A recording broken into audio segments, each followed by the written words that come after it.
Can you talk us through, I guess, not what a clinical trial is, but kind of, why, I guess, how we spoke about the other week, Rob, around kind of in the lab and then going through phase one, phase two, phase three, what that kind of means when you test on humans, why it's important, and then I guess how that's essentially the foundational business model of any pharmaceutical company, and kind of why it's such an important thing, right? Because I think that big pharma and clinical trials get a bit of a bad rap, but ultimately it's about getting life-saving and life-changing drugs and medicines to people who need it most. So take us away. You imagine you speaking to, I don't know, my mum. She's a very smart woman, but she probably doesn't really know this world that much. Yeah. So I think one of the things to know straight away is to get a product to market, 10, 15 years. To get from I've got an idea to it's on a shelf and someone can buy it.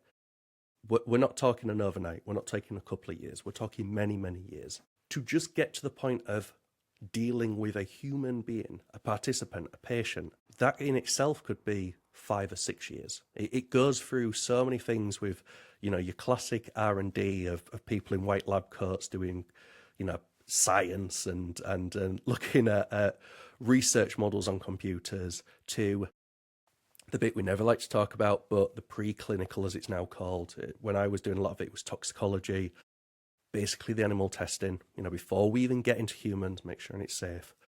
But once you get to the human part, it goes through multiple phases, is what it's called. You mentioned them. So it goes through, the basics is 3 phases. A phase 1 clinical trial is a very controlled, everybody's basically at a hospital, around their care, attention, everybody's checking on them. Not usually patients, we'd call them participants. People like you, me, the audience, probably fit and healthy, nothing wrong with them. They're going to volunteer to take a treatment and just see if it's safe.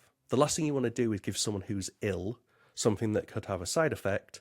So you give a very small amount to somebody who's already fit and healthy just to make sure it is okay. At some point you need to test on a human, and that ultimately is what you're doing there. A phase 2 clinical trial is where you are basically seeing, just does it work? Let's give it to a handful of patients, maybe multiple sites, hospitals around 1 country, 2 countries. Let's just see if it works. A phase 1 could be 6 to 9 months, by the way. A phase 2 could be 1 to 2 years.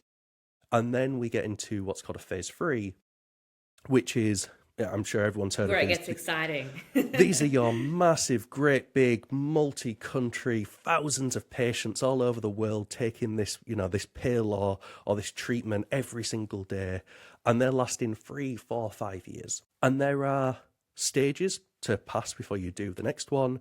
There are data that needs to be collected. It needs to be reviewed.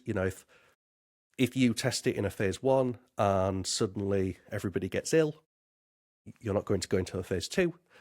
You also want to see a little bit about the side effects. So I think this was a story I was telling when you and I caught up, Cara, that one of the best side effects I ever heard was, I was reading through a report when I was in the lab, and one of the side effects was multiple patients think they are pirates, which is a fabulous, absolutely fabulous side effect. And what it turned out was this particular product had some level of hallucinogenic in it. And as I mentioned, a phase 1 is usually everybody in a centre together at a hospital, at a clinic. Well, usually what they'll do is they'll just get everyone together and watch movies, read books, play video games. And it just so happened that I've been watching Pirates of the Caribbean.